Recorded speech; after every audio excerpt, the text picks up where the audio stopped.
Listen up. The views, thoughts, and opinions expressed in this podcast belong solely to the podcast participants, and not to any participant's employer, organization, committee, or other group or individual. This podcast is for entertainment purposes only. You know, for fun. So lighten up and enjoy.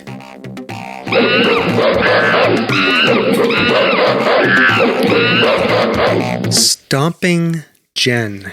Sawtooth Frank. Welcome to the Soft Serve podcast. Oh, thanks for having me. Do you know who we're talking to this evening? Tell me all about them. We are talking to poet Adam Grabowski.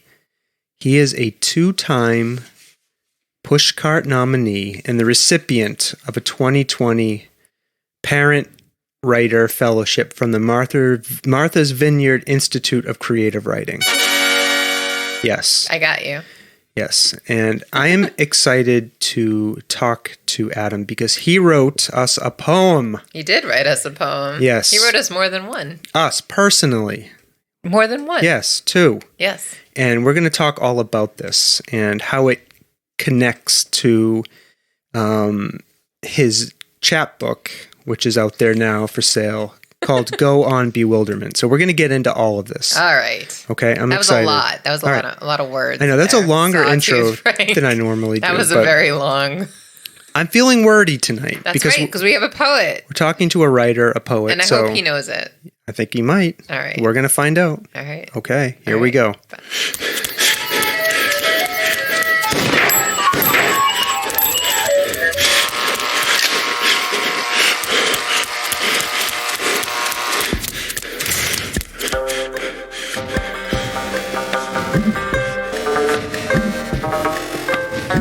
The Soft Serve Podcast. Creamy, delicious ideas without the creepy truck.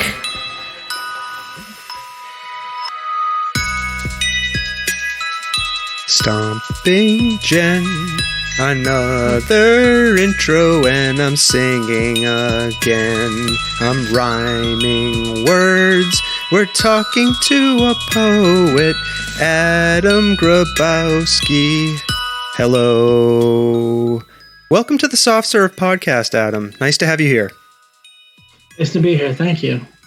We're really excited to talk to you. As I mentioned in my very long-winded intro, and I think I spoke longer than normal, Stomping Jen, because I am excited. I mentioned we have two poems that Adam Grabowski wrote for us when we went to go visit a poetry street festival in East Hampton, Massachusetts a while back. Yeah. So Adam was there, and we're going to ask him about that in a minute. But first, it wasn't just like it was like a, what do they call that? Poetry on the go? Yeah. No, that's not what it's called. On-demand poetry. Yes. On-demand. Gotcha. And we're going to ask Adam about this and how he got involved in all of that. But first, we want to ask Adam if you have anything else you kind of want to tell us in the way of just introducing yourself. I thought about this and I decided I'm going to let the words speak for themselves the most. I tend to blabber on like this when I have to talk about myself outside of poems at all. But I'll say that I've been writing for a long time. I've been living in Western Massachusetts, like you as well, for about 20 years. At least, and I'm happy to be here. Yeah, thanks for coming. And I mentioned ahead of time in some of our exchanges that I was going to ask you to potentially read us some of your poems. And what I love about having a poet on here is we can ask you to do that. Like when we have a painter on or another type of artist, it's difficult to have them share their art with us live kind of as we're recording. But I wanted to see if you would be willing to read us something so our listeners can kind of get a flavor of who you are as a writer and a poet. Absolutely, absolutely. So I'm going to read the first two poems off my chapbook. And often when I read them, I give a little introduction about where the poems came from. But since we're going to talk about that anyway, maybe I'll hold off on that and I'll just read the poems. Sure, that sounds good. This not all the poems in the book have a title. This poem actually has a title. It's called At Book Moon, which is a bookstore in East Hampton, Massachusetts, where I wrote this. I walk within a hidden place, nook of your neck, the bookstore corner just out of sight line. I have a radiator in my heart, hear it hiss, hear it turn off and turn on. When we leave here, heavy with books, lunch poems, like water for chocolate, where should we go?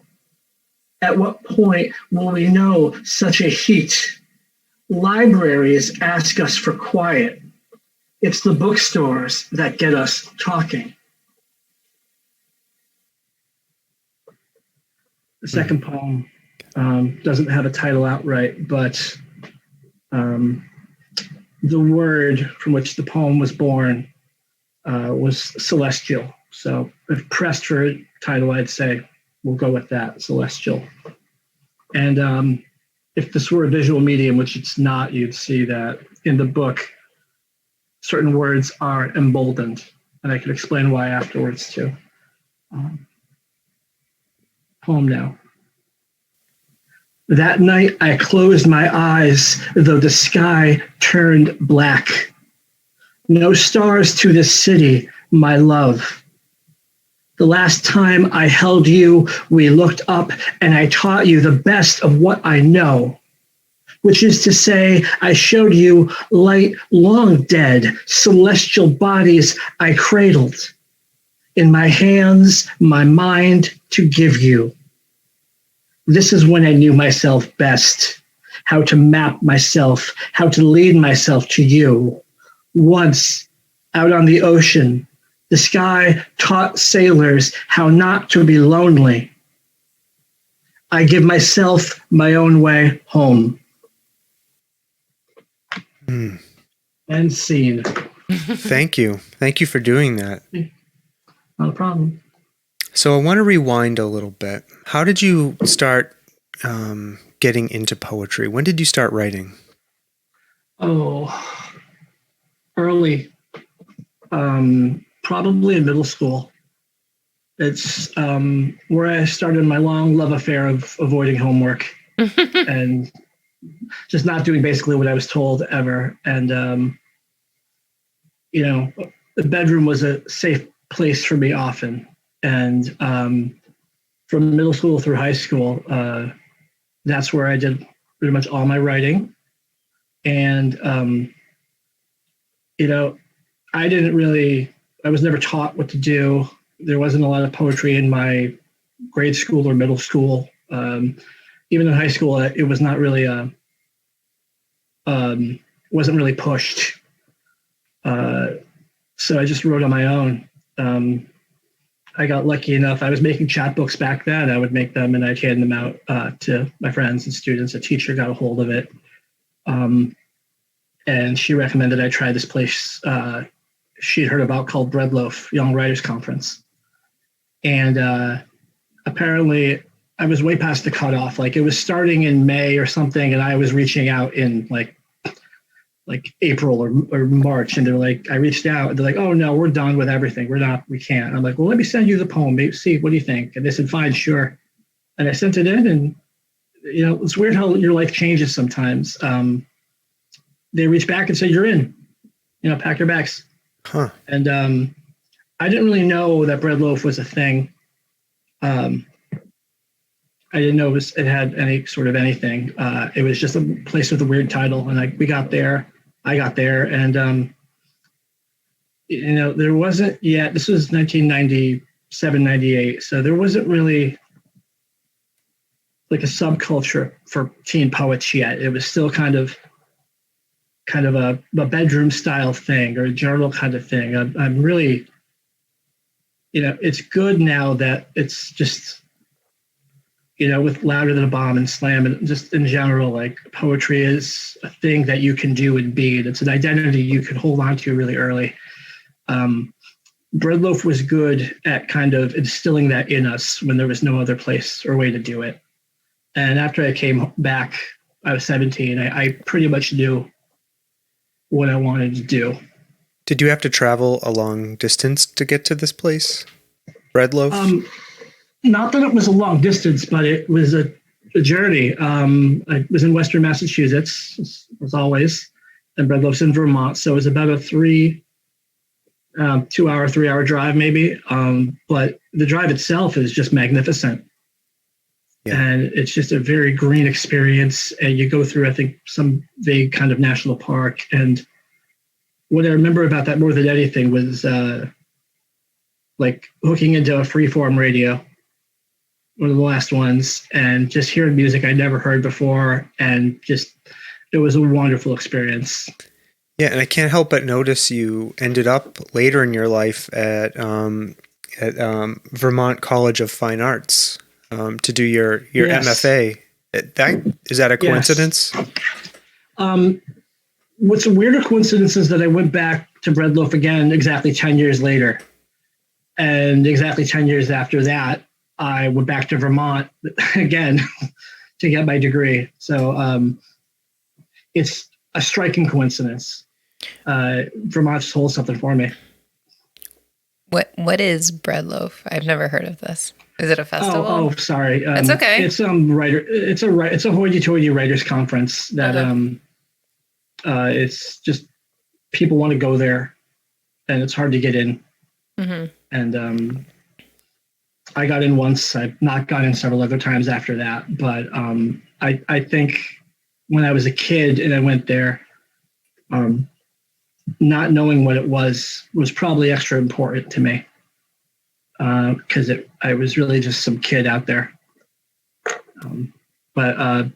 Yeah, so it's a famous started by Robert Frost Writers Conference. I mean, it's the Simpsons Simpsons parodied it like they held something called Word Loaf in one of the Simpsons episodes. It's hysterical.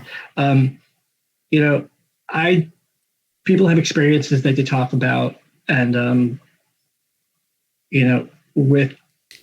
drop Breadloaf into a conversation as a poet is kind of, just talking about yourself in some ways. But I didn't really have any other places in my life growing up where I found a lot of poetry and a lot of peers, and I think that's why to talk about my formative years and to talk about what made me as a poet, I have to talk about that conference. Yeah, and what's interesting to me is hearing you talk is that it wasn't something that loomed large in your consciousness your first visit. It was sort of you were able to go there and experience it from a kind of an innocent perspective, right? And not have all of that baggage associated with it in your head. I'll even go further and say when I went there 10 years later as an adult, I still really didn't have any idea that it held any sort of recognition. It was just a place I went to 10 years ago that I really wanted to go back to. And I think that was the first time when I went back that I realized how out of it and how far from any sort of career I was, even as a writing lifestyle. I was working as a social worker at the time. Did you get to read a poem there at Breadloaf the first time you went as a high schooler? Oh, we all read poems all the time. That's kind of the gig. Yeah. But I mean, yeah, you kind of you're writing your own poems and you're discussing other people's poems. When you were a kid doing it, what I remember back then was just kind of like not a celebration, but an embrace of you are writers. You write. Yeah. You're here. It's okay to be a writer, but it was just kind of a foundational thing. For other kids, I don't know, maybe they grew up with their father reading Robert Lowell to them while they sat in their lap. I didn't have that, so it was all new for me. Yeah. And did you start submitting work to journals and other publications after that visit in high school, or did that come later in your life? Oh, much later. Even when I went back 10 years later, I don't think I really started submitting in earnest until maybe 2017. Wow. Probably. Let me do the math. That is Stomping Jen. That's only 4 years ago. Right? 2017. I'm gonna trust your math on that. Yes. Yes. Yeah, that's 4 years ago. It's 2021. Yeah. What the fuck? Yeah. I'm sorry. I'm looking. I'm looking up the bread loaf thing. And what are you seeing there? I'm just seeing what it's all about. Yeah. And what did it mean to you to go there to that conference and kind of have validation that it was okay to have that identity as a writer? And and as a poet, did you seize upon that and begin to have more confidence in yourself after that as a writer and a poet? Is that when you got really serious for yourself? Yeah, I'm sitting here talking about it with this weight to it, and it was that too. But I was a 17-year-old boy. There were girls involved. I remember that as much as I remember anything else. So just meeting. I remember not writing very well while I was there, but again, it was just miles away from what I had back home. Like a formative. And I would say formative both as a 17-year-old dude and also as a writer. Can I tell you a secret, Adam? What's your secret? Cool. Please, yes. It's between you and me. Sawtooth and I met in a poetry group.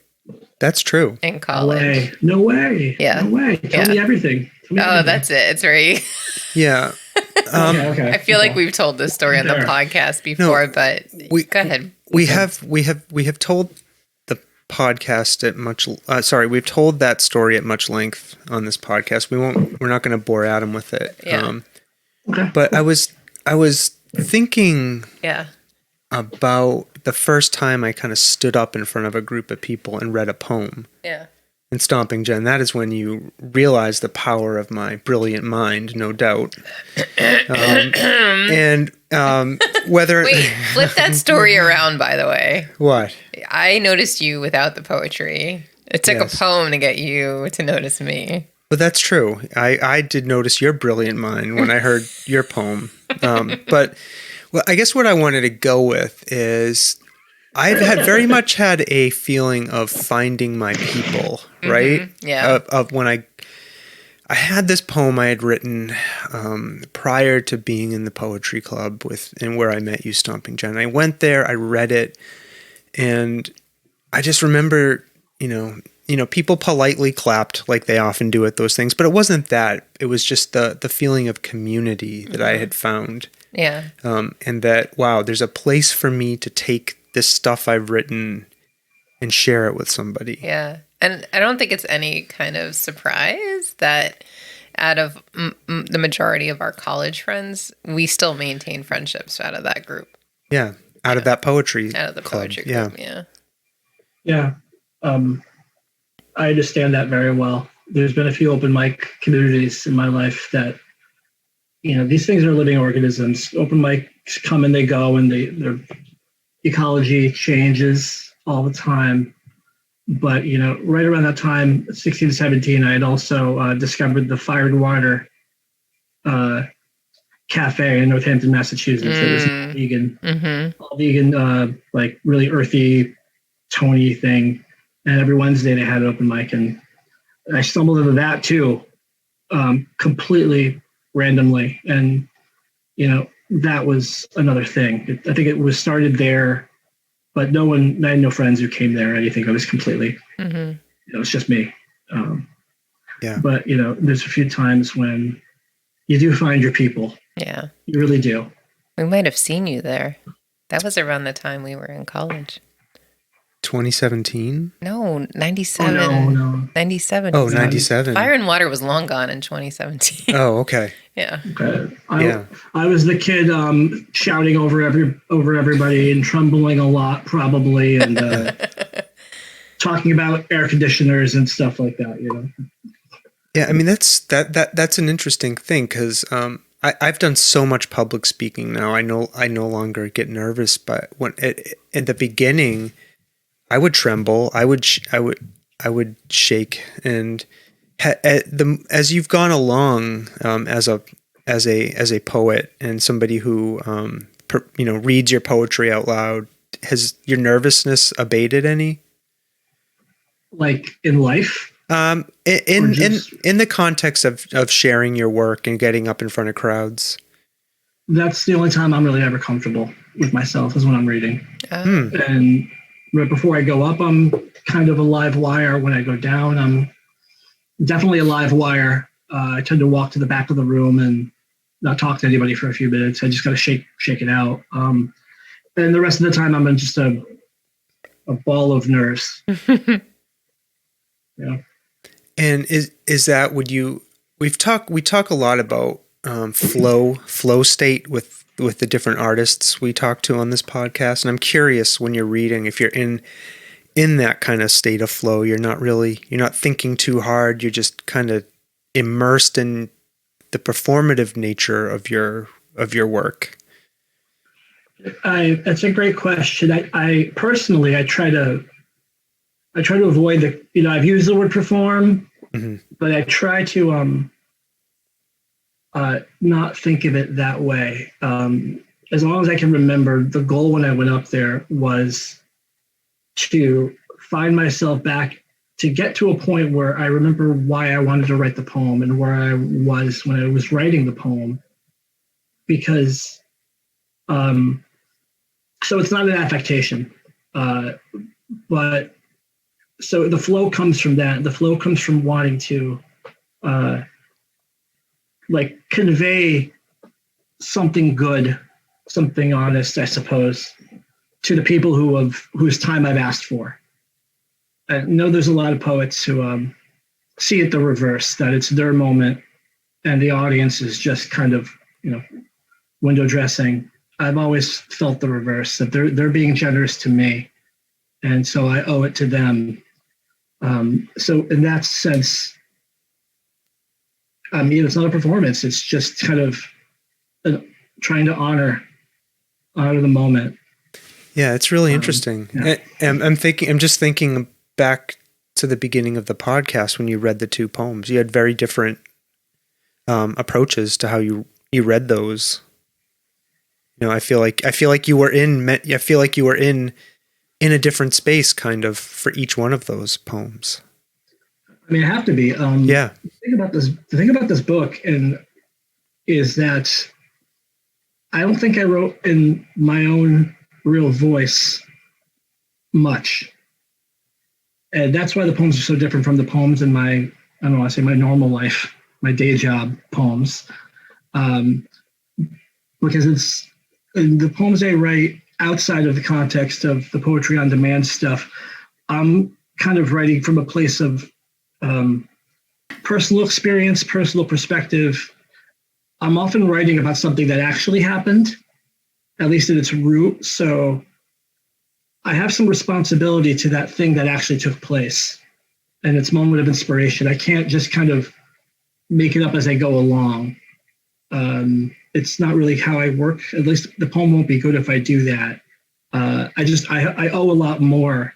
But with this stuff, it's all dependent on what somebody else gives me. Yeah, and it's all dependent on, yeah. Yeah, I was just going to say, let's talk a little bit about your latest chapbook, Go on Bewilderment. It's a collection of 16 poems that you wrote in this kind of on-demand style. Can you tell us just a little bit about what that means and again how that process works for you? Yeah. It's a labor of love. I know the poets, there's these poets in Texas have been doing this for a long time. Someone goes up and they have some kind of prompt and then they write what they want to write and then they give it back to you. So when Alex came to me, Alex Woolner from Attack Bear Press, her grandfather was a a journalist of the World War II, and what he instilled in Alex was a love of the typewriter, and being community oriented as Alex and her partner are. Alex wanted to incorporate that into community outreach, and so there's these typewriter expositions with several of her typewriters. She has like 30 of them. And they wanted to have some poets. And I got to tell you, I was the last good idea that you'd want. Not the last good idea. Like I was the last person you'd think of this because I'm so meticulous and I'm so methodical with the way I write. Most of my poems take years, to really find a place where I feel like I can step away from them and really breathe. And so to kind of put me in a public thoroughfare with a contraption I had very little experience with in a frenetic thing, and I'm just supposed to write poems out of nowhere. That's really not my gig. Did you find? They really. Yeah. Oh, sorry. Go ahead. They really thought it would be a good idea, so I gave it a shot. Did you find that challenge fulfilling ultimately? Did it bring something out in you maybe you weren't expecting, or? Yeah, that's why the book exists. I really didn't think much would happen. And, these are 16 poems. There's 16 out of like 50, 55. All I asked for the Tack Bear Press is some carbon paper. So when I wrote, I could have a copy of it. So I knew I wasn't giving anything away. The challenge, I think, was also what made the poems interesting. Is because I'm from the spell check generation. I've written on a computer my whole life. I've never been in a position where I could spell the word properly and it wouldn't fix it for me. The physicality of a typewriter, it's like a musician being given another instrument and say, go play the music.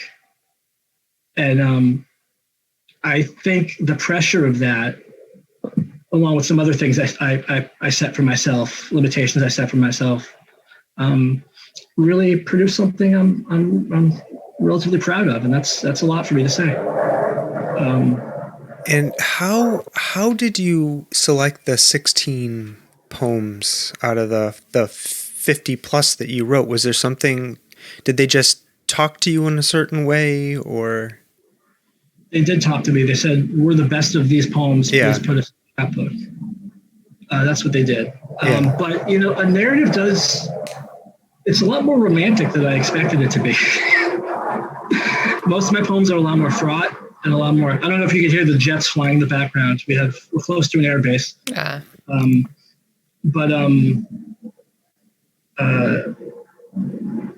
Most of my poems are a lot more fraught and a lot more. There's a lot more psychodrama going on. Yeah. With these, I told you the atmosphere, the engaging with people. The thing I wanted to do, and it was a lifelong dream. There's this movie I've always loved called Before Sunrise. I don't know if you've seen it. Yeah. It's just two people walking through Vienna and slowly falling in love. And there's this moment late in the movie where this poet walks up to them and is like, hey, I don't want to beg for your money, so I'm a poet, so why don't you give me a word and I'll write a poem with that word in it, and you pay me what you want to pay me. That's been a dream of mine, has been to do that. Yeah. I don't own the suit. I've never really been like in a position to kind of hang out all day, but finally I had the opportunity to steal something I've always wanted to steal. And so I was happy. And I think the poems came from someone else giving me a word and letting my mind go where it needed to go, which is why the poems are in such a different voice. Do you feel any pressure while you're writing from a person standing there watching you? Does that? Absolutely. And that's what brings out anything. It's I'm not thinking a lot, and you mentioned I was in my school. I was in grad school at the time, and so I'm immersed in erudition. And to be able to go into a thing like this with a typewriter and have just the limitation of I have to finish it in 5 minutes. It has to be based on a word someone else gives me. Yeah. I finally was able to just, do it for the art of it. I was finally back in my bedroom writing poems. I wasn't someone who, had to think about publishing or had to think about grad school or had to think about justifying to my family why I'm doing this at all. Like, it was just about the moment. Yeah, and that external prompting is interesting to me from the creative perspective because, I mean, for me anyways, so much of my writing just comes from internal generation, right? I'll be in the shower and an idea will pop into my head, or sorry for that horrifying image, Stomping Jen, of me being in the shower. Showers where it's at. A lot of the writing for me comes in the shower too, because you're distracted by the water, you're distracted by everything. That's when the good stuff comes. Yeah, and in this on-demand process, though, and sometimes these ideas literally come out of a vending machine, right? That's something different. Or the prompts, or the people. You just ask them for a word, right, and they give it to you. Yeah, I say, please give me a word, and this is often when they panic. Like, it's weird when you ask somebody to select a single word. They tend to kind of go deer in the headlights, or they walk away and they come back and they think they thought about it and they give it a very specific word. It's interesting, and that's, I think, more than the poems themselves, it was the dialogue that I think the book kind of represents, because we were doing this in the years before COVID. In fact, some of the poems are written March of 2020, about a week or two before everything shut down. Yeah, I mean, as soon as you ask somebody for a word and they give you one, you're kind of engaged in a creative contract in a way. Like, there's a creative relationship that's been established and has to be delivered upon. Yeah. And that might be. I owe them something with that word in, but that's the part. I owe them something with the word in it, and I don't really owe anything. I owe it to be good too, if I can.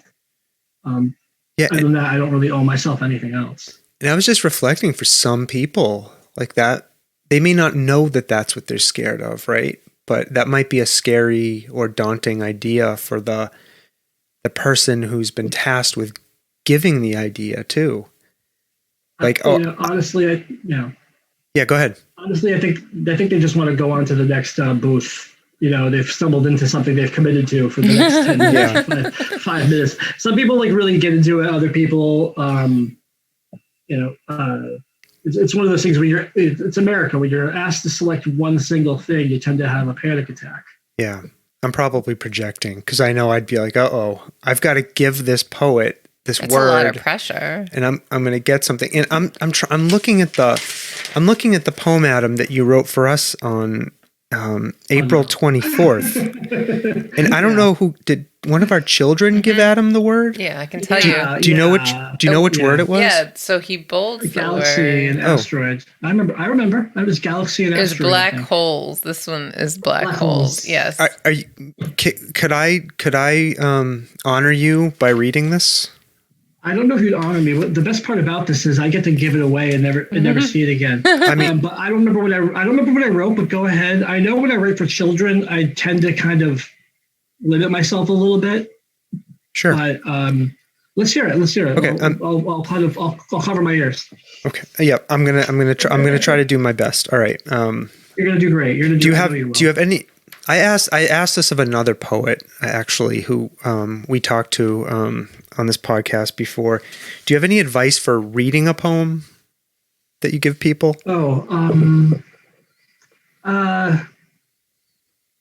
Just read it. It depends. I mean, just read the thing.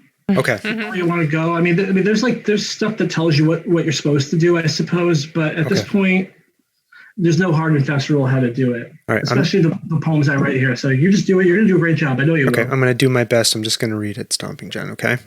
All right. Here it is. This one doesn't have a title. So we're going to go. Here we go. I bent around the doorway. The ink of your eyes, love, kept there for hours. I slept inside. A century. I sleep inside a seashell. Your eyelashes. Your kiss goodbye. Need naming the way even the black holes need naming. Tell them I've discovered nothing. I don't want credit for what the next heart finds. I like this. So I gotta make that louder. Yeah. Thank you. I gave that one to a kid. You're welcome. You're welcome. It was fun. That was a gift too. I remember liking writing that one. Yeah. That's great. That's crazy because, like, What? just having written poetry in my lifetime. Yeah. Like, I don't know how that happened. You're very talented. That's all I had to say. Thank you. I don't know how it happened either. There's no reason I should be doing poetry at all. I should be doing something else in my life. But I got this instead. And I'm thankful. I like how, sorry, Adam, you can't see, but Sawtooth has bolded the word given in this question that he had. Yeah. And you mentioned earlier that the words in the chat book that are boldened, I'm assuming are the ones that are given to you. Yes. Yeah. So that was black holes, I think, right? It was black holes. Yeah. Yeah. And the other one was galaxy. Yes. What was your kid's name again? That's what was your right. kid's name again? Space unicorn. Our daughter, we don't say their real names on here. But sure. You know what? That's ridiculous. Of course. Yeah, no, it's okay. So, yeah, but she was wearing a NASA t-shirt that day. She was very into NASA. Yeah. Yeah. Yeah. Space unicorn. I'm happy to do it again. Yeah. Thank you. And is it hard for you to put out unrevised poems out there in the world? I know you keep the carbon copies, but do you take them back in a sense and rework them at all based off of the carbon copies that you keep, or are they just they are the things that you made in that moment?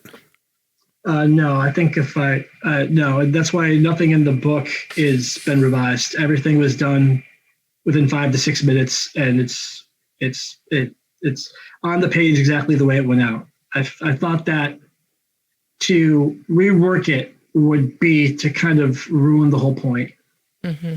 And so, honestly, I like giving them away. Some are better than others, but I'm happy to just have had the experience, and I'm grateful. Mm. Yeah, and you talked about how the book came out of the collaborative project with Attack Bear Press. Yeah. And can you tell us a little bit maybe about how you think about collaboration as a writer, as a poet, as a creative person? How important those relationships are to you? Or maybe they're not important. It's rare that you find anybody who says, I like your work. I want to put your work out there. I like your work. I want to find you more work. It's the type of thing that, like I said, is rare. And not only the people at Attack Bear Press, great people, but they're great artists.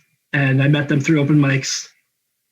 And they've been wonderful in that sense. And so the book itself has been a collaboration in the sense that it started with, Alex Woolner's idea. It was born of Jason Montgomery's hustle and vision. The design of the book, it was my design idea, but I don't know anything about graphic design. Catherine Weiss had a role, a little bit, and then kind of in the 0 hour, my friend Adam Rubenstein just donated a bunch of time within the last week before it went to press, and was able to really, make something I think is special. It's beautiful. Yeah. Thank you. And I love that there is this enduring artifact resulting from that project, right? So I want to kind of talk a little bit about your non-on-demand writing process. You mentioned that it's a different thing, obviously. How do you normally or typically write a poem? How does that process work for you? It's evolved, but it's evolved and it keeps evolving. But it always starts with kind of a half understanding of an experience, a couple of lines that, hit me the right way. And so I write them down. It's just, sometimes I try not to write the poem until I can't help it. And one thing to do in grad school is you don't write poems anymore. You draft poems, and then you keep revising afterwards. I'd say for a good deal of time, once I had to start, my daughters were in school now, and I had to take them places, and I was in my car a lot. I can't really write in a car, and my mind works too fast. Like writing it down with my hands on a piece of paper was lost. So I just started writing the poem audibly with a just press record app. And I'll do that, and it'll go until I'm tired, and it'll stay in there. And then I'll go back to it a few days later. I'll find out it was not nearly as good as what I thought it was. But I'll transcribe that, and then I'll put it somewhere until it's time to go back to it. It's a long process for me, and I don't know how everyone else does it, but it's just figuring out what needs to be there and doesn't need to be there, and plugging the holes, and at all time making sure you know why you're writing the poem and what you're doing, and trying to get yourself get your own writer ego out of. I mean, writing itself is all ego, and revising is kind of ego too. What I hope is that none of that ego shows on the page. And there's no quite fixed way for me to finish a poem. It's just kind of done when it's done. Yeah. And that's when I send it out to try and publish it. And, it gets rejected. And so by then I've decided it's not done and I want to keep working at it. I know that I've never really published a poem that I wasn't 100% on. I'll send poems out that I'm not 100% on. Yeah. Maybe I think I'm wrong. Maybe it's fine. I've never once really gotten one that I wasn't solid on. Do you, when you're not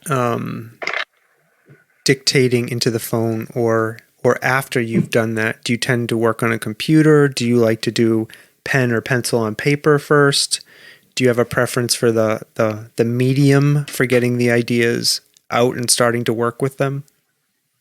God help me, I've been using the typewriter. When I wrote all these poems, it was a borrowed typewriter. It was one of Alex's typewriters. But I kind of came to love the physicality of it. And so I do a lot of writing, transcribing on the typewriter these days too. In fact, when I have poems I'm still struggling with from, a year ago, sometimes I'll just type them and I'll find what I was looking for. Yeah. I can still smell the typewriter that I grew up with. You grew up with a typewriter? In my house, yeah. My father had an old typewriter. One of these big gray things, with the big green keys, and like I can still.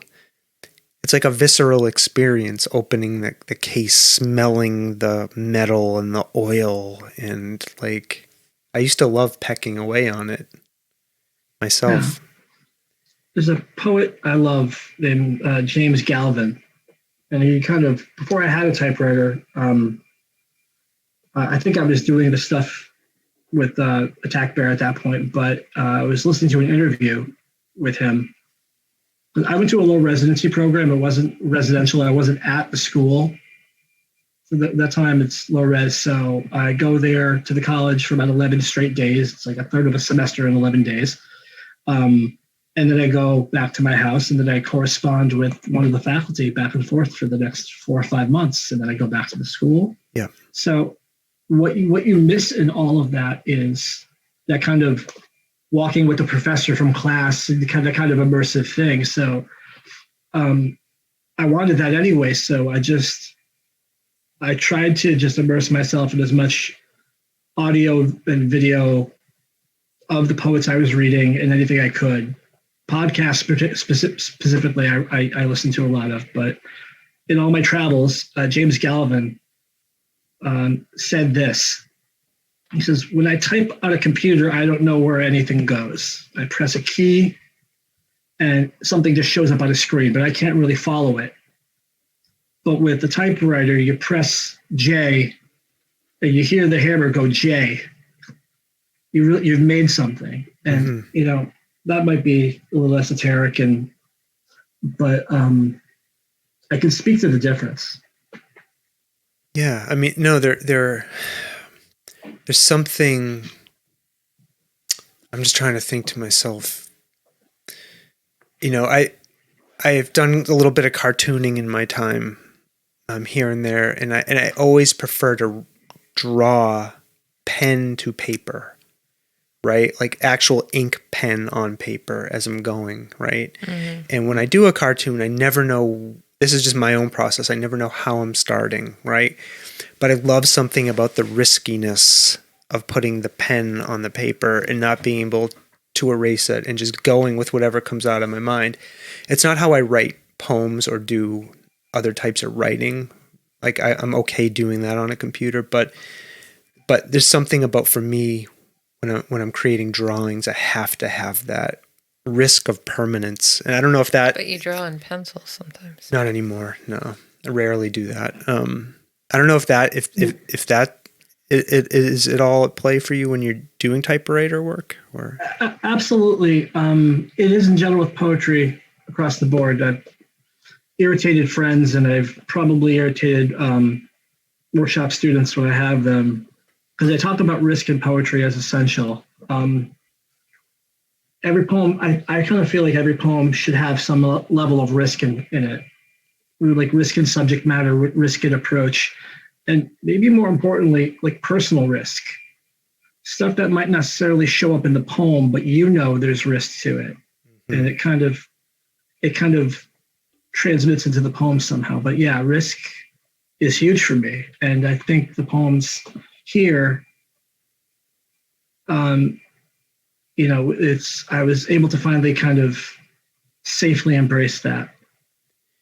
Yeah, and I was reading through some of your other poems that you have linked on your website, and just for people listening to this, we're going to put all of the links to Adam's web presences in the podcast show notes, and we'll share them on social media when we share the episode, so you can go into the comments and click on these links that I'm talking to you about. But I was reading one of your poems earlier this morning, and please forgive me, I'm going to get the title of it wrong. It was something to the effect of Panic Attack in the Yellow Lot at UMass. Yeah. Right? UMass is a large local university near where we live. And I was like, oh, I wonder what this looks really interesting. So I opened it up, and I was taken by there was a tension in the writing, right? It felt on the edge to me, kind of like, and very, very powerful emotions in it. Hey folks, after we recorded this episode, Adam sent me this recording of his reading of the poem that we're discussing. Hope you enjoy it. Panic Attack at the UMass Yellow Lot, Spring 2003. Riding the margin, the guardrail sings its sad, sad song. The windshield will not punch back. Hair stuck to the wheel while the blood swells your wrist. bald stare in the closing heat, the blue unmerciful around lines of glass that shatter spectacularly but stay intact. Another odd fate, tracing the cut glass that cannot cut you. Nothing can keep the beauty from finding your fist, but what light spills from such things? There is nothing now save the sweat in your throat. You blink your eyes, the hazard lights, your heart. My interpretation was the poem was grappling with, feelings in or around some kind of car accident or something like that near this yellow lot. And so I was just, I don't know. Well, I'll do what I can. Because it's worth it. The car accident, there was not a car accident, but there was an incident with a car and a windshield. And, I can't imagine, if for anyone who doesn't know what the yellow lot in UMass Amherst is, it's not the type of thing you'd really get to an accident that would really hurt anything other than the turtles they have walking through it, because it's the parking lot kind of paved over their habitat. Yeah. We talked about poems and where they come from. That poem I wrote in, I hadn't even met my wife yet, 2003. That poem was first written in 2003. And I didn't do much with it. So it's almost a piece of juvenilia, even though it was published last year. I think I'll say mental illness plays a heavy role in my life, but I don't necessarily write about it as a subject matter. I think it's in the poems everywhere, but it's not something I really, as a topic, have spent a lot of time exploring directly. But it was originally called something else. But it always in the back of my mind was kind of something I liked. And I came across a journal called Serotonin. And they're a new journal, they're an online journal, and they're dedicated to poetry about mental illness, within the concern of mental illness. And I came across it somehow, I don't remember how, I think, and I read some of it, I liked it, and I thought maybe I had found a home for this long abandoned child of a poem. Yeah, and, they were gracious enough to like it. Yeah, I was wondering about that. I've talked very openly on this podcast about my own struggles with generalized anxiety, depression at various points in my life, and that the title grabbed me as a somebody who deals with anxiety. So I was, and it definitely conveyed the emotionality that, for me, anyways. I'm obviously projecting and putting my own experience on your words, and that's what poems are supposed to do, in a sense, right? Well, all art. All art, right? But I definitely connected to it very strongly on that level. So I'm happy to hear it. I'm happy to hear that. Yes, it's exactly. John Stewart's a hero of mine, and again, he wasn't talking about poetry, but he said something once. I'm just throwing quotes out now, but he's like, you can only control your intention. And that's something that's really important to me as well. And that's why I write as long as I do, because once it goes out, and it doesn't belong to me anymore. It's there to be interpreted. It's there. So, and I can't follow the poem and say, oh no, really what it was about was, I had this thing happen to me in the woods once. That didn't happen. I'm making that up. It's there for you to do what you need with it. And I believe in that. Yeah. And so I'm happy it was there to do what you needed with it. The poem titles often solve problems for me. And, the title was something a little more, abstract. But when I was going to submit it, I wanted to make sure it was about what it was about. And so I called it Panic Attack in the Yellow Lot, because that's what it was. And I think it helped explain what the poem was too. Yeah. Cool. Well, thank you for writing it and putting it out there in the world. I'm happy. I'm happy you like it. I am. Thank you. So you've talked about a little bit about how personal experiences inspire your writing. Is there anything else that kind of serves as a muse for you that will help inspire a poem or something else creatively in you? Yeah, at this point, I've been doing it so long. It's as much of a job as it is a vocation.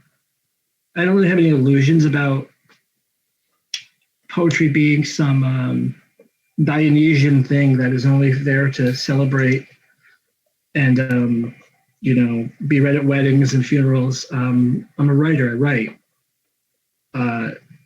So it's always amazing to write the first draft, and it's always perfect in your head. That moment when you have an idea, wherever it comes from, or you have some sort of solution, and you just get it down before you lose it, or you speak it out loud.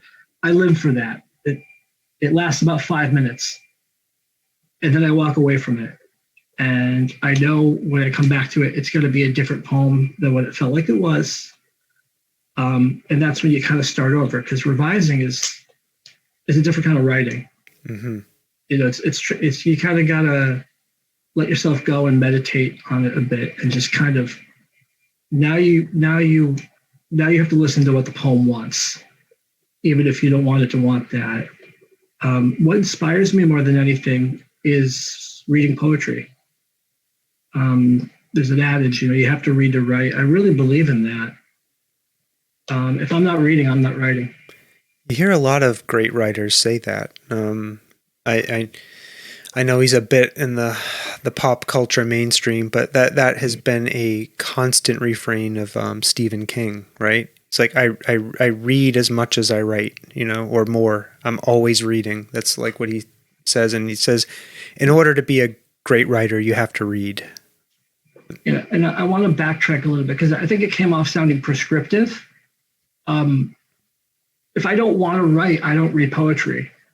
If I'm not in a good mood, or I know I'm not in a super positive place, I don't read poetry, because I know if I do, it's gonna make me want to write, and I know it's not going to be a good experience, so I lay off. I have a rule that poetry can never hurt. And so if it's going to hurt to write, it's going to be frustrating to write. Sometimes I can't help it. Sometimes I have to. But sometimes I have to back away from the thing I've devoted my life to, and I love it. Sometimes you got to let it just exist outside of you for a little while. And so I read nonfiction or something else for a while. Sure. But every time I pick up a book, when I'm feeling better, it's hard not to read even a few poems and get back to the typewriter. Yeah. I wanted to ask you about rejection and how you've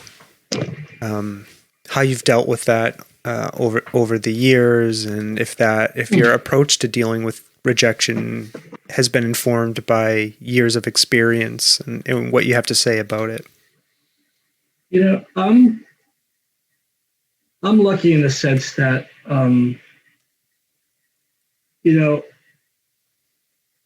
I didn't put out stuff a lot, but the stuff I put out ended up getting accepted. So I think when a poet gets some, at least their perception of success early, I don't know if they know what to do when they don't get accepted, or they don't get success. It's almost like they're owed something. That's not me though. That's just talking. How do I deal with rejection? I kind of have to. I don't succeed at this all the time, but I kind of have to see it as part of the game. You get to a place maybe where you're not a bad poet, but you also know that there are hundreds and hundreds, if not thousands, of poets who are just as good as you, and there are hundreds of poets who are even better than you. And you have to ask yourself, why me? If a journal gets 600 submissions in a month, why my poem? I don't know how to put it. It's so random who gets published and how. Yeah. And I'm not saying that's not even a criticism. I think that's hysterical, and kind of it's what makes poetry, because you make sure that you're writing because you want to write. If you're writing to get published exclusively, it's going to be a sad experience. I think getting one acceptance for every, 50 submissions is, you're doing pretty well. You're doing very well, actually. Yeah. When you do it, I think the part about dealing with rejection is knowing what you're doing, knowing who you're submitting to, knowing why you're submitting to them, being realistic. I think every poet submits to the New Yorker the first time because they think they can get into it. We all have that New Yorker rejection somewhere. Right. On a nail. It's not to say it's not devastating, not to say it's not hard. It's just, some people have to lift all day for their job, and their back's going to hurt eventually, but they still have to lift. The poems, yeah, what? Sorry. No, please. Yeah. I just,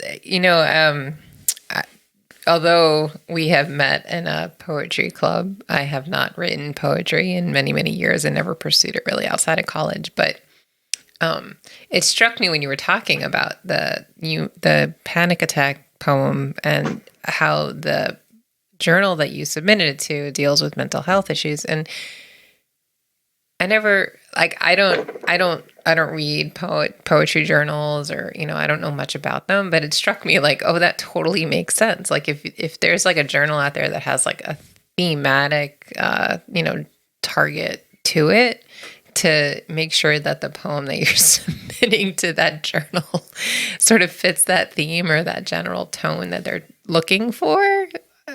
I don't know. Yeah.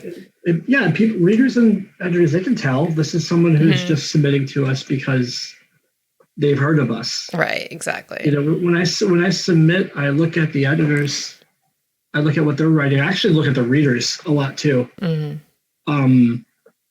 If they're all the readers are under the age of 25, I don't think I have a chance. I'm just too much of a 40-year-old guy writing. Right. Yeah. And I mean, that's fine. But it really has to do with, if you professionalize it, you really have to, how much time do you have to submit? You just have to be smart about it. Smart submittal. Rejected. Yeah. But that's the message that I heard coming from you. And I never thought about that. I mean, not that I'm submitting to poetry journals, but for listeners out there who might be interested. Yeah, it's, or anything else, it's good to submit. You've written a poem. The poem deserves to be given a chance one way or another. It's just, it doesn't devalue what you've written because it's not a personal rejection. In fact, it's not personal at all. It's just, it was the wrong read. It can be as simple as the first reader was not in a good mood that day. Yeah. And I don't even think that's a tragedy. I think it's good. I think cranky readers are really good for a journal because that guarantees that the good stuff is really going to get through. Because if they're cranky, they're really looking to be impressed. I want to be a cranky reader. You want to be a cranky reader? Don't turn this into a meme. You are a cranky podcast host. Oh, no. Isn't that enough for you? Stop it. You mentioned workshops a little bit earlier when we were talking. Do you teach workshops, and do you teach people how to write poetry? I teach workshops sporadically. I've taught a few. I teach probably one or two a year. 2020 would be the exception. There's a few things I was gearing up to teach that got canceled once the pandemic really became the pandemic. But it's one of my favorite things to do is to get people in the room for about 3 or 4 hours and talk to them about a specific subject. That's I think probably my favorite thing to do. Yeah. What do you love about it? I don't think I'm cut out for academia. I don't think I can teach the same people for. God, the everything about it. I love kind of finding something I might know how to do relatively well, like revision or sporadic, spontaneous writing, or I was working on an erotic work, a workshop on erotics this morning. What it would entail, what poems I would choose. I'd love to teach that eventually. But because I've been on the other side. I've been to workshops. I know what it is to be hungry and want to write and want to develop yourself more. So, get 5 to 10 people in a room on a Saturday and it's raining outside and everybody wants to leave happy with something new and have learned something. That's to be in the position to be the one who can do that and facilitate that. Steward is probably the word I would use. Mm-hmm. That's a wonderful gig to have. Yeah. I was just thinking, as I was making light of erotica or erotic ideas because I'm a child. 15-year-old. Yeah, because I'm mentally 15. Yeah. But it led me to, in my shame at going for the easy joke there, I was thinking to myself, like sex and intimacy is an incredibly hard thing to write about in a way that isn't, in a way that doesn't come across as cheap for me. I don't know. I mean, I just, I don't know. Is that, I was wondering if you could talk a little bit about the challenges of that. Sex and sexuality, favor pretty heavily in what I write. And I take it really seriously because it can get so cheap so fast. And like intimacy itself, what you don't touch is as important as what you do touch. And so when you're writing something that has to do with sex, or you're talking about a revelrous moment in life, if you go for kind of the cheap image or the cheap, thing, it's too hard of a touch. God, I love that. How does that sound? I love that. I love how you explain that. Stomping Jen, you're probably looking over here like, you could learn something from that, Sawtooth Frank. It's what you don't touch as much as what you do touch. Oh boy. No, I love that. No, that is so perfectly conceptualized and stated. I love that answer. Again, I have a hard time even talking about intimacy. That's, I've given a lot of thought. Yeah. It's so. Thank you for sharing that. This whole conversation is just. Yeah. Didn't this happen before when we talked to a poet? I'm here all week. I feel like where I just want to dig out all my old poetry because now I can now I have certain poems that I can think about. Yeah. That I can remember the words to. Mm-hmm. But I don't on a daily basis. All of my poetry was my high school angst. Yeah. And then it sort of ended when I met you, my loving partner in life. Yeah, I can do that. I can kill your creative spirit. Surprise. No. It's because it was all whatever. Yes. You know what I mean? Yeah. Poetry for me was an angsty release. No, having. Yeah, that's the first draft. There's a catharsis there that, should be respected, has to be respected. I think most poets go through this thing where to revise a poem is somehow morally wrong. It's weird how with prose, they teach you how, when, you go into writing a short story knowing you're going to revise it. But with poetry, when you start writing poetry, it's like if you touch it at all, you ruin what made it special. Yeah. And, that letting go of that as you become a better writer, a more serious writer, kind of having to get back into that moment, it's a hard thing. Yeah. But, God bless the angst. Yeah. Yeah. I'm 40 and I'm still writing angsty, my first drafts. Yeah. Yeah. And I love that you're committed to a process that helps you continue to develop that and work with those first drafts. I wanted to ask you, Adam, about it's as much as an albatross as it is, Yeah. But it sounds like it's a necessary albatross if I've learned anything from talking to you this evening. Yes. Yeah. Absolutely. Yeah. I wanted to ask you about being the recipient of the 2020 Parent Writer Fellowship from the Martha's. I can't say the word Martha. I'm sorry. Martha's Vineyard Institute of Creative Writing. I can't say that word, Martha, for some reason. Martha. Thank you, Stomping Jen. Can you tell us a little bit about that, about that honor and what that entails for you?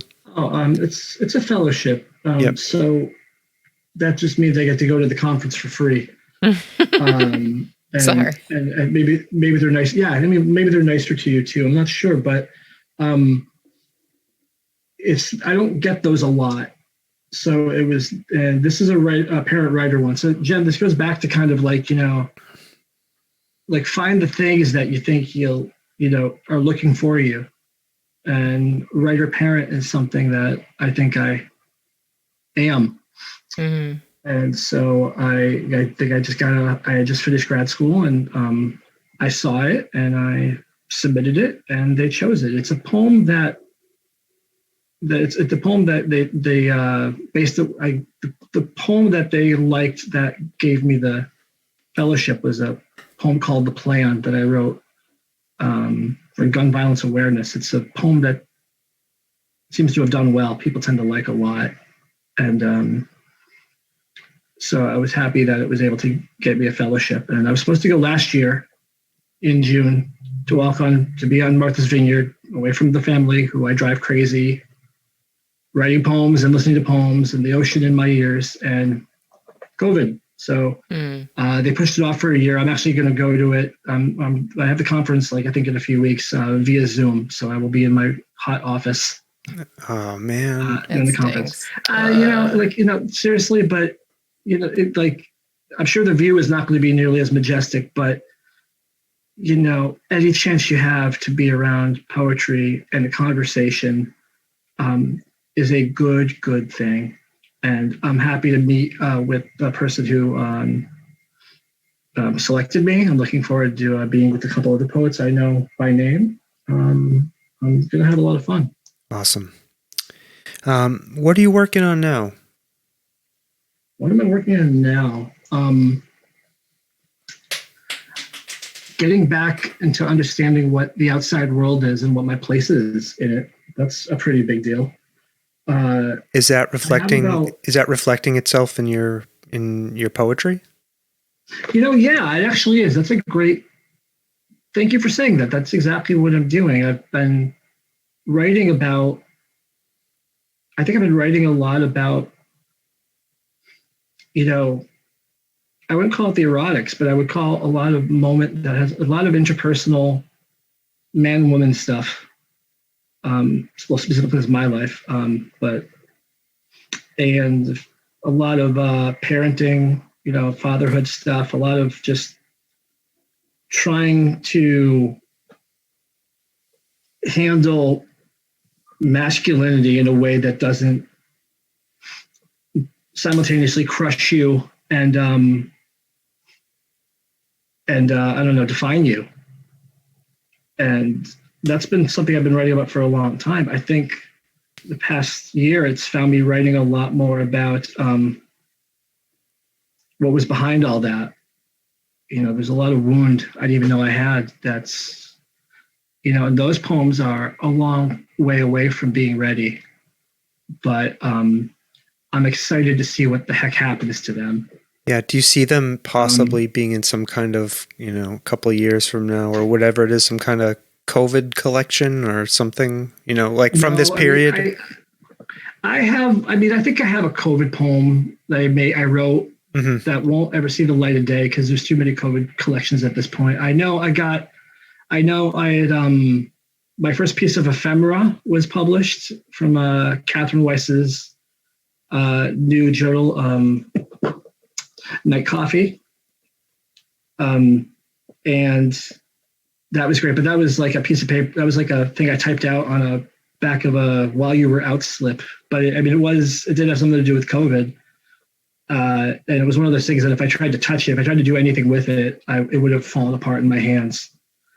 But in terms of how the pandemic will factor into the writing, I think the isolation has kind of made it impossible to lose myself in moments in life that maybe were a little more wide-eyed.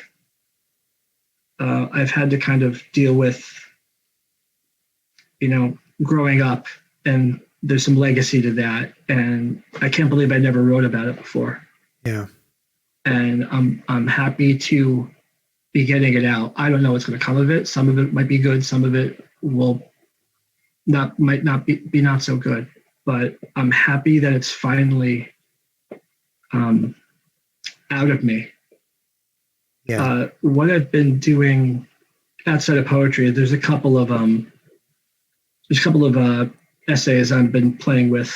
One about one has a lot to do with Ilya Kamitsky's Deaf Republic from an angle I don't think I do. It's a thing I've been working on, and the other thing I've been working on is a long essay about poetry and photography and how analogous they are. That's interesting. I can't wait to read that. I keep that close to my vest, though. Yeah.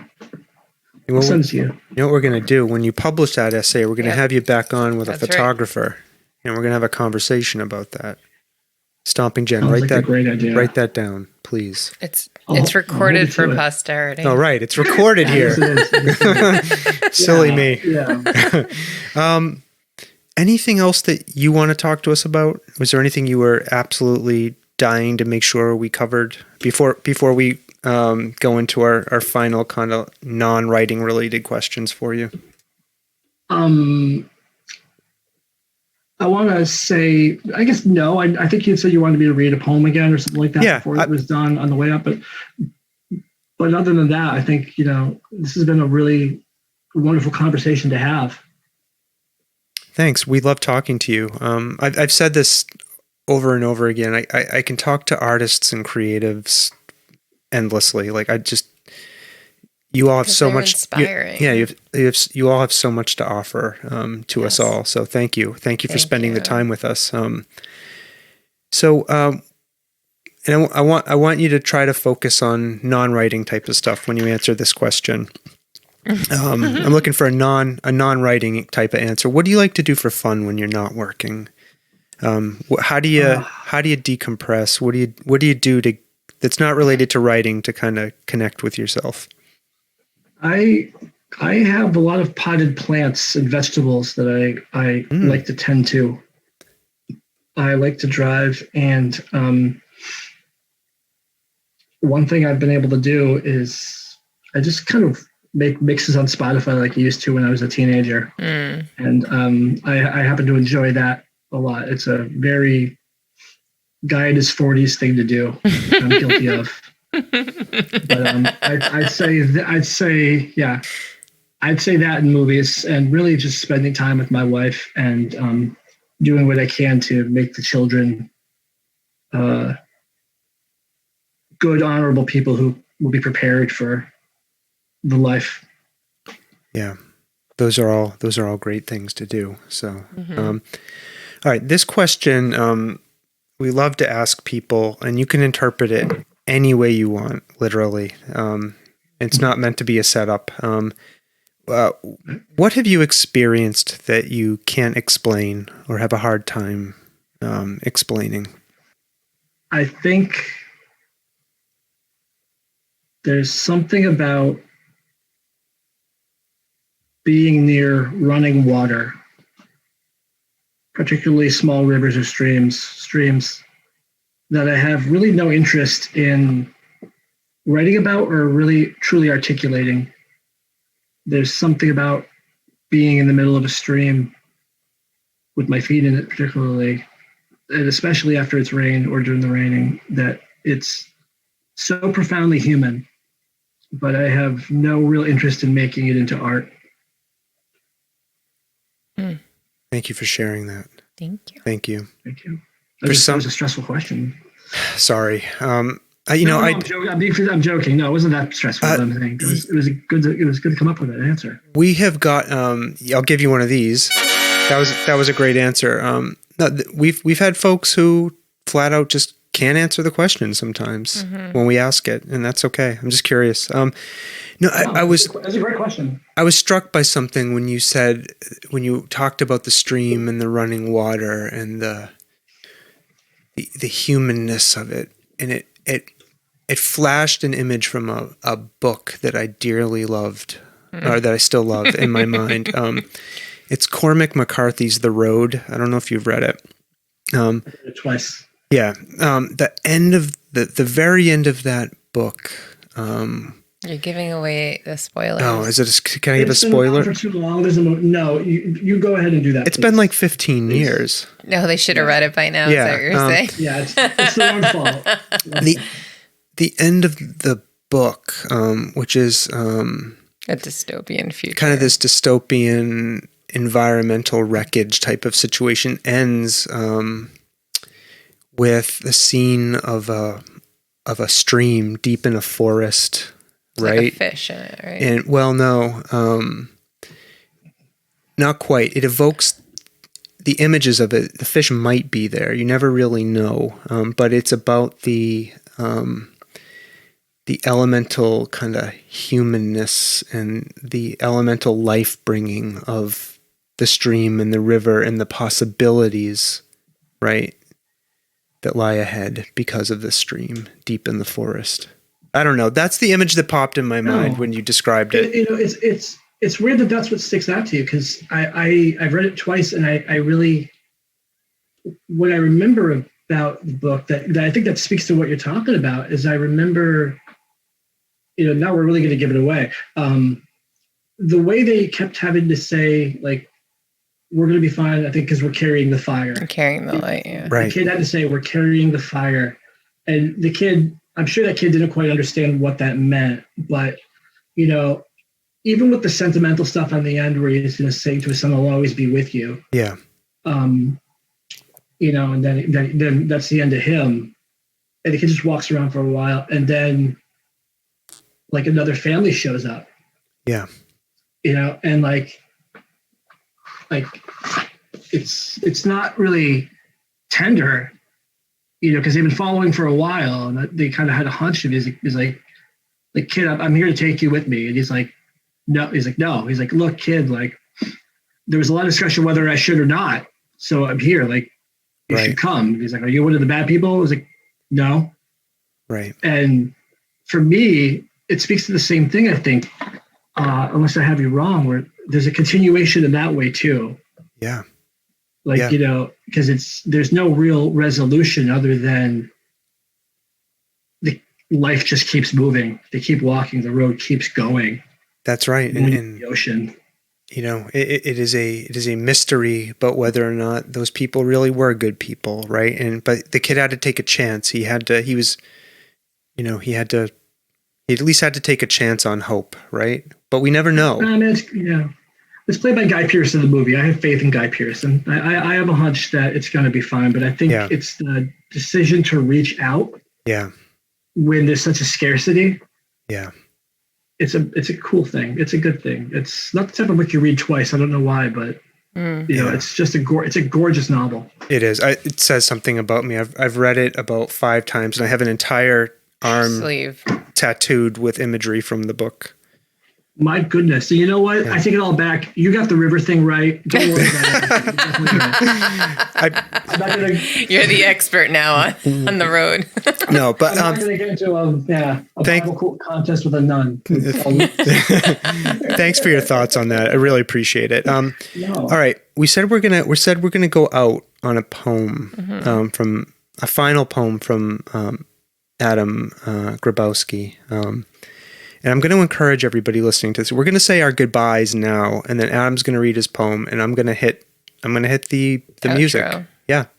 Okay. And so the last words we're gonna hear from Adam. Wait, I think it should be that way. you're going to do Adam and then the outro? Yeah. Yeah, that's what we're gonna. Yeah, we're gonna say goodbye. You just confuse the shit out of me. No. All right. Listen, Stomping Jen. All right, we're Are going you to say ready? goodbye. All right. Cool. Yes, Stomping Jen. We love you. We do love you. And We hope you enjoyed this lovely podcast we've done now. I enjoyed immensely talking to Adam and hearing all of his thoughts. So, Adam, thank you so much for joining us. I really appreciate the conversation. Thank you as well. I want to thank you very much. It's not easy to make things and keep them going, and it's really easy to listen to podcasts. It's not easy to carry the fire up with them as much. And I want to thank you for doing what you're doing and your commitment. And I had a lot of fun, and it was a bit of a mind walk. And I thank you very much. Thanks. All right. So without further ado, we're gonna hear Adam's poem. We're going to say bye now. Yeah. So Adam, say bye to everyone, and before you read your poem. Bye to everyone. Thank you for spending this 75 minutes or whatever it's going to be with us. Yep. Stomping Jen. Bye now. Okay, folks. Bye now. And Adam, the floor is yours. Okay. I think the poem. I know the poem I'm going to read. This was the poem we were talking about a little while ago with the Martha's Vineyard fellowship thing. This poem is called "The Plan," and it has a little epigram in the beginning. And this is for the road as well. I think maybe I want to read it. I'm bulletproof, nothing to lose.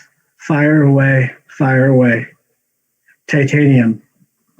David Gaeta featuring Sia. The Plan. I want to be bulletproof, she says, from the back of the car. Ingrid, my daughter, in the 3rd grade. Bulletproof? You want to be bulletproof, like the song? I say into the rearview mirror, like a bulletproof vest, she says, for school. I don't want to die. This is what pop music has done to me. 7:50 a.m., this Wednesday ride to Sullivan Elementary. She doesn't like the news that filters out of our bedroom television like an argument through a heating duct. She doesn't like the regularity of the drills now or the determination in her teacher's voice either, but it's the closet where they practice hiding that has her rattled. She can't always get a spot in the back. It's the ones up front whose legs stick out and you can still see their toes. It's the ones up front who die. She has a plan. She'll hide in the bathroom, stand up on the toilet where they can't see her legs. She'll keep quiet. She's golden. I was told once that parenting is about slowly losing control, that I can't walk in front of them forever, setting their world to order, that the buildings get bigger and the fields get wider. And now she's 9 and she has a plan. I can tell her, go get heartbroken. I know about heartbroken. I can tell her, if you're drunk, I'll carry you home. I've been drunk and been carried home. I don't know what to do when your Converse are still peeking out and there's a gun in the room. She has a plan, and I want to add that if she's near the gym, she can take the side door, run as fast as she can, but I'm wrong. Just look at the place. You can't even go outside anymore. Parenting is about slowly losing control, and today is the first time my daughter gets to say, you have no idea what you're talking about. The first time I can't say to her, I know exactly what you mean, and mean it. My eyes soften. I am slowly losing control. When Sia sings, she means freedom. What my daughter hears is survival, a hidden place for every pair of legs, skin unpierceable in a pierceable world. In 5 minutes, she'll be in school. 5 minutes, and she'll be on her own.